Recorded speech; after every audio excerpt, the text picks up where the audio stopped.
Welcome.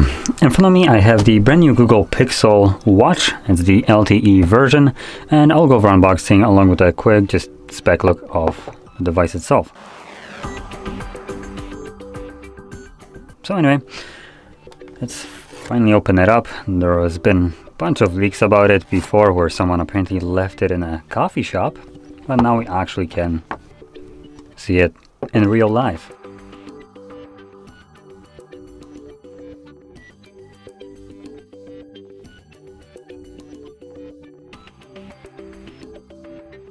Now the design is what I would consider almost Apple-like, but circular. So the little band right here feels really nice quality. Anyway, let's see what else we got in the box. We do have a replacement one for the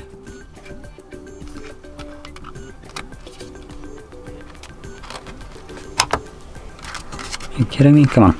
There we go. So there's our charger. Then we get the single strap. Oh, so this one is just a shorter version of it. So for little petite arms like mine, which looks like they're basically made out of bones. So that's what I would probably be using. As you can see, it's significantly shorter. Now, when it comes down to disconnecting it, it should be relatively easy though. It's just a button right here. I think it's... come on. Okay, it's to the side once you press it. A little bit of a weird design. And there we go. And now it's much shorter. Let's see how it fits onto my arm.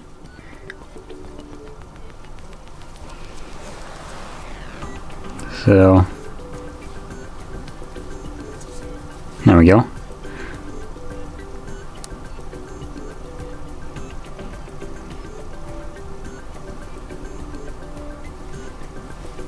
Looking quite nice. To be completely honest, I do prefer more squarish watch design rather than circular. It's just personal preference, but this one, even though it's circular, it looks really just nice. I don't know how to explain it. So it has this kind of like high quality look to it in general. Now quickly going over the specs. Right here we have an AMOLED display with peak brightness of about 1000 nits. It's a 1.2 inch display with a resolution of 450 by 450. Now technically this would make it a square. Well, this is obviously a undeniable circle. So not exactly sure how to describe the resolution right here, but yeah. We do also have an internal storage of 32 gigabytes with 2 gigabytes of RAM. It's powered by a GPU, Mali T720. Comes with, actually wait, no, my bad. Exynos 9000 or 9110. Or maybe just has two different versions. Let me quickly make sure. No, okay, my bad. So it's Exynos 9110. Which would mean that this is powered by Samsung in a way, because Exynos is Samsung's processors, I believe. Anyway, now when it comes down to the battery, we have a 294 milliamp hour battery. So there we go, that's basically all the worth mentioning specs. Is there anything else that I can find right here?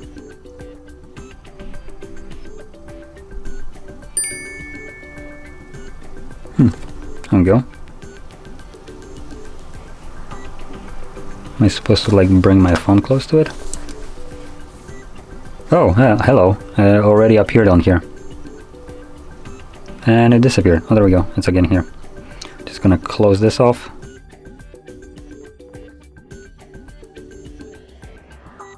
It's gonna show up on the Pixel.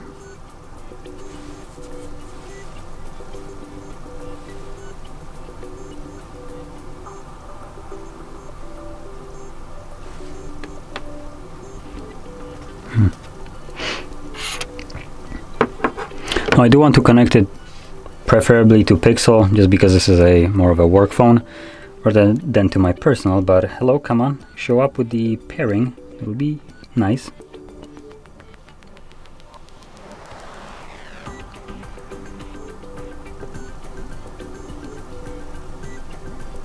it looks like I do need to download the Google Pixel Watch app, which, okay, I guess I don't have much of a choice here. So, disappointed.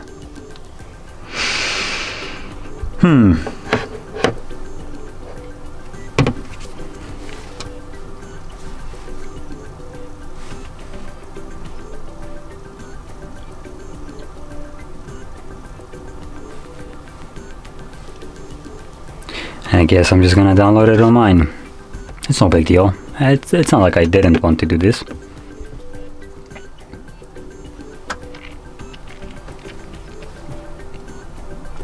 Let's see. Now I'm gonna move it off the screen just so I don't dox myself.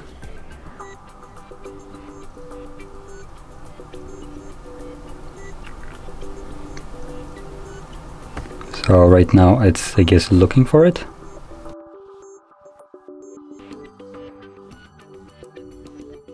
Now, I'm just gonna pair it so I can show you how the OS looks like, the UI of the watch. I myself have no clue how it looks like, so well, that's not a great sign. It just said that it failed to connect. But to be completely honest, there is not much more info to say about it, so technically the just like spec review right here is just done, and well, would you look at that, we have got can't connect. We'll try again, I guess.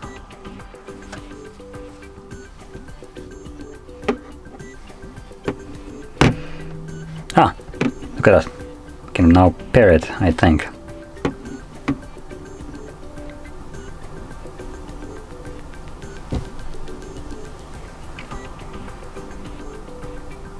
Continue on phone. Checking for Google accounts.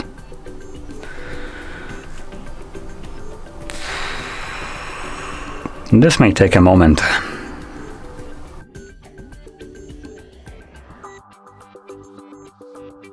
Yeah, so I selected my Google account and now it's signing in.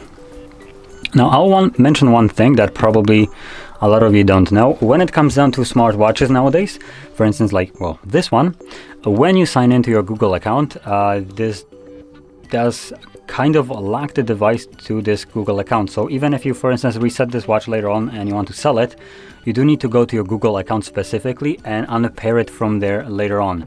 That is something that that should be kind of mentioned, because later on, once you, for instance, sell the device, even though technically it looks like it's just all good to go. For instance, I had a case where I wasn't able to use the store for the applications. Not with this one. I'm referring now to Apple Watch 46mm. So the first Apple Watch that came out. And that was a little bit annoying, and I didn't know what was causing it. I just literally wasn't able to just use the App Store, and turns out that it was a fault to whoever I bought it from still being signed into the watch.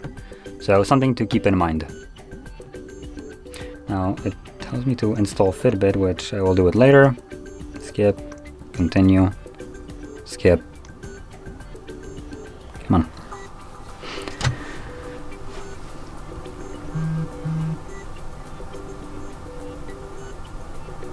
Oh, come on, updating my watch now? How about just ask me for permission?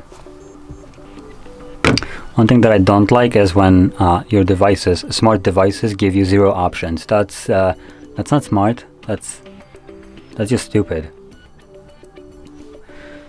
Now, I have no clue how long this update will take, so you know what? I'm just gonna cut the video right here. I already wasted enough of your time just trying to show you the OS. Chances are you probably already know how it looks like, so yeah, anyway.